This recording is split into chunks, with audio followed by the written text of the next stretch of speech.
a family comedy છે.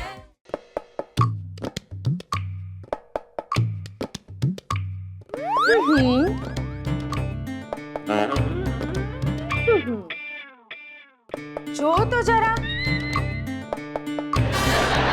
ગલટો છે. દિશા, આમ તો કેવું પડે હો, તે બધા શાકભાજી સપ્રમાણ સમાર્યા છે. થેન્ક યુ સો મચ આંટી. તું થેન્ક યુ કહીશ તો અમે શું કહેશું? ના ના ના ના આંટી, થેન્ક યુ તો મારે જ કહેવું જોઈએ ને. હું તમારી ખૂબ આભારી છું કે તમે બંને મને મને મને તમારા માટે કંઈક કરવાની એક તક આપી. બસ બસ દિશા, આટલું બધું મીઠું બોલીશ તો અમારે બેની શુગર વધી જશે અહીંયા. જો કે શાક સમારવામાં તારાથી ભૂલ થઈ છે હો. તું મોળા સમારવામાં છે ને ખાપ ખાઈ ગઈ છો. બહુ નાના મોળા સમાર્યા છે. એ ગીતા, એને ભલે ને ગમે એવો મુરત સુધાર્યા હોય, આ મુરત છે ને ગઈઢા છે, એનો મોહ ન કરવો જોઈએ. હા, પણ આ કઈ આ મામૂલી મોળા નથી, બહુ મોંઘા માયેલા મોળા છે હો. આઈ એમ સો સોરી હા આંટી. અરે વાંધો નહીં. ભલે ને તે મોળા નાના સમાયેલા હોય, પણ તારી ભાવના તો મોટી છે ને. થેન્ક યુ સો મચ આંટી. આપનું દિલ કેટલું મોટું છે.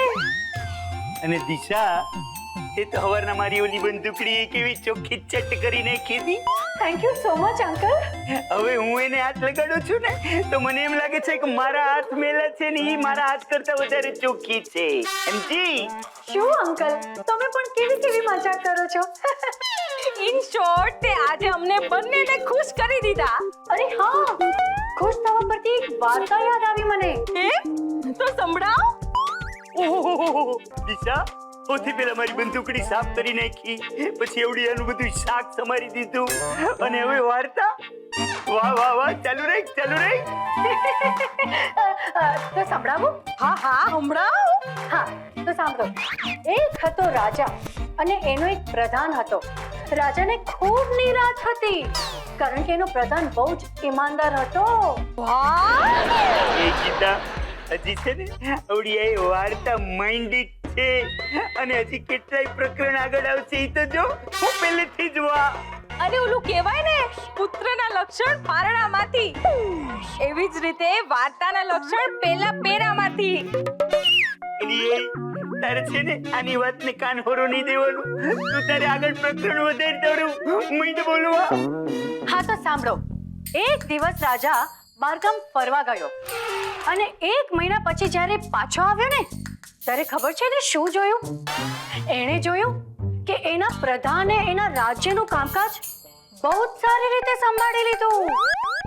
રાજા બહુ ખુશ થઈ ગયો અને એને પ્રધાનને કહ્યું, પ્રધાન, હું તમારો ખૂબ ખૂબ આભારી છું. એટલે પ્રધાને ખબર છે શું કહ્યું? ના રાજાજી, આભાર તો હું માનું છું કે તમે મને તમારી અને પ્રજાની સેવા કરવાની એક તક આપી. વાહ, કેવો સરસ રાજા. એટલે રાજા કેવો સરસ કે પ્રધાન કેવો સરસ? અરે પ્રધાન તો સરસ જ છે ને, એ તો દેખીતું છે વાર્તામાં. આ તો રાજા સરસ હોય તો જ પ્રધાન સરસ હોય. તારા મુદ્દામાં પોઈન્ટ તો છે જ, પણ એનો મુદ્દો અટાણે નહીં. પેલા આનું પ્રકરણ આગળ વધવા દે, વધારે. પછી એ રાજા તો બહુ જ પ્રસન્ન થઈ ગયો અને ખુશ થઈને એને પ્રધાનને કહ્યું, જો પ્રધાન, હું આજે બહુ જ ખુશ છું. તું જે માંગીશ એ હું તને આપીશ. બોલ, શું જોઈએ છે તારે? અરે બોલ, અટકી કેમ ગઈ? આમ સિરિયલના વચ્ચે જાહેરાત આવે એવી રીતે તું આમ વચ્ચે અટકી ન જા. આગળ બોલ દિશા.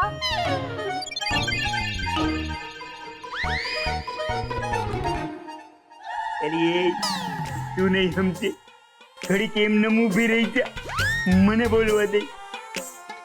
એ દિશા, હાલ હવે છે ને હું જ વાતની લટ વાટી નાખું.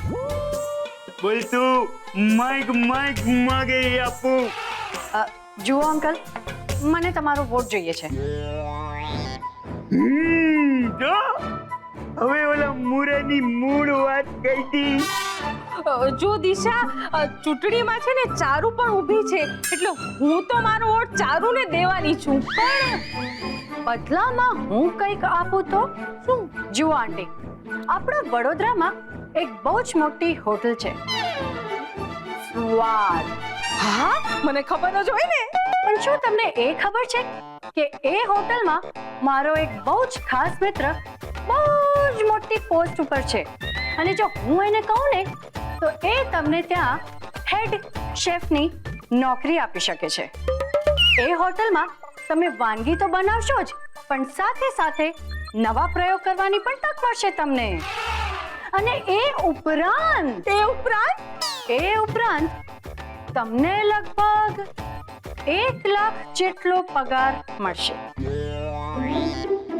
શું વાત કરે છે દિશા? યસ આંટી. ને અંકલ, હવે તમારો વારો. જો ઇલેક્શન લડ્યા વગર તમે સેક્રેટરી બની જાઓ તો? કેવી રીતે? જુઓ અંકલ, હું સેક્રેટરી બનીશ ને તો તમે જેમ કહેશો એમ જ હું કરીશ.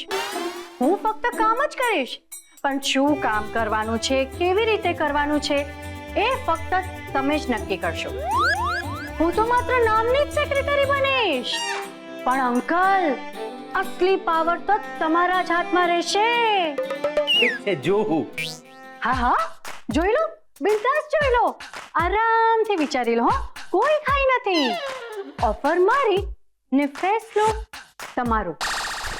બાકી અંકલ, કામ તો બધું પતી જ ગયું છે. હવે હું રજા લઉં. ઓકે અંકલ, બાય બાય આંટી.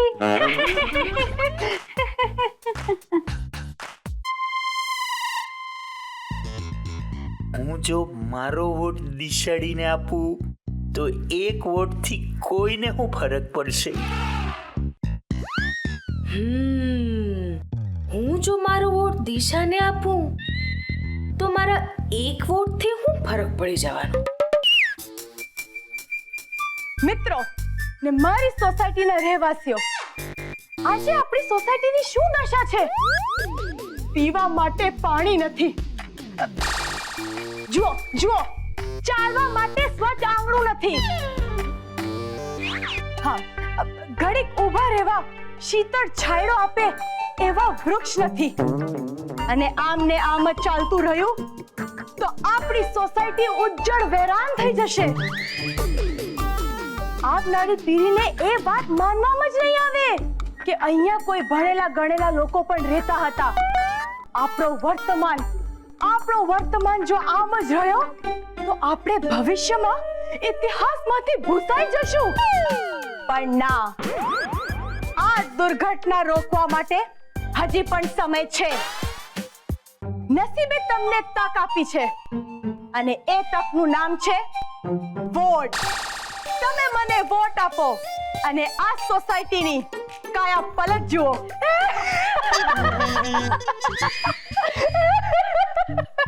આટલું બોરિંગ ભાષણ મેં આજ સુધી નથી સાંભળ્યું. જાજા, હવે નંબર 1 ભાષણ છે મારું. એમ, જેવી તું તેવું તારું ભાષણ. કેમ, શું થયું? ઈર્ષ્યા થઈ રહી છે? ના, મને તો બહુ હસવું આવી રહ્યું છે. પોતાની હાર જોઈ હસી શકવાની હિંમત મેં તારામાં જ જોઈ છે દિશા. અને આટલો બધો ઓવર કોન્ફિડન્સ તો મેં મૂર્ખ લોકોમાં પણ નથી જોયો. દુનિયામાં હજી ઘણું બધું એવું છે જે તે નથી જોયું. એનીવેઝ, મિત્રો, મારી સોસાયટીના રહેવાસીઓ, આજે સોસાયટીની શું હાલત છે? દોસ્તો, જળ એટલે કે જીવન અને વીજળી એટલે શક્તિ. તાલિયા. મિત્રો, જો જીવન અને શક્તિ ન જ હોય તો આપણે જીવીશું કેવી રીતે? અને આપણી સોસાયટીમાં આજે આ 2 મુખ્ય સંપત્તિની કાળજી નથી લેવાઈ રહી. પીવા માટે પાણી નથી, ચાલવા માટે સ્વચ્છ આંગણું નથી, ઘડીક ઊભા રહેવા શીતળ છાંયડો આપે એવા વૃક્ષ નથી. જો આ સંપત્તિને બચાવવી હોય અને આ સંપત્તિને ઉપયોગમાં લેવી હોય અને ગૌરવપૂર્ણ જિંદગી જીવવી હોય જો આમ ને આમ જ ચાલતું રહ્યું તો આ સોસાયટી ઉજ્જડ વેરાન થઈ જશે. આવનારી પેઢીને એ વાત માનવામાં જ નહીં આવે કે અહીંયા પહેલા ભણેલા ગણેલા લોકો પણ રહેતા હતા. તો તમારી પાસે બચ્યો છે છેલ્લો ઉપાય, અને એ ઉપાય છે વોટ. એ ઉપાય છે દિશા. એ ઉપાય છે દિશાને વોટ.